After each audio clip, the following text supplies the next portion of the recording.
नाजरीन, आज की इस वीडियो में मैं आपको बताने वाला हूँ कि जोड़ों के दर्द के लिए बहुत ही आसान टोटका लेकर आया हूँ। तो जो चीज़ें चाहिए वो ये हैं: जैतून का तेल 1 कप, इलायची के छिलके 5 अदद, एक लेमन के छिलके 1 अदद, मतलब एक लेमन के छिलके उतार के डालने हैं। फेस पैक तेज पत्ता 1 अदद। तरकीब: सबसे पहले 1 कप जैतून का तेल लिया और इसमें 5 अदद इलायची के छिलके डालें।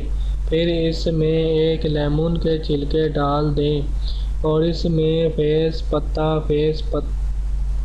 पैक के 2 टुकड़े डाल लें। इसे 15 दिन तक एक शीशे के जार में रखें। 15 दिन बाद इस तेल को एक कपड़े के टुकड़े से दर्द की जगह पर लगाएं और बैंडेज कर दें। इसे रात भर लगा रहने दें या इसे 3 घंटे लगा रहने दें। इससे आपका दर्द ख़त्म हो जाएगा।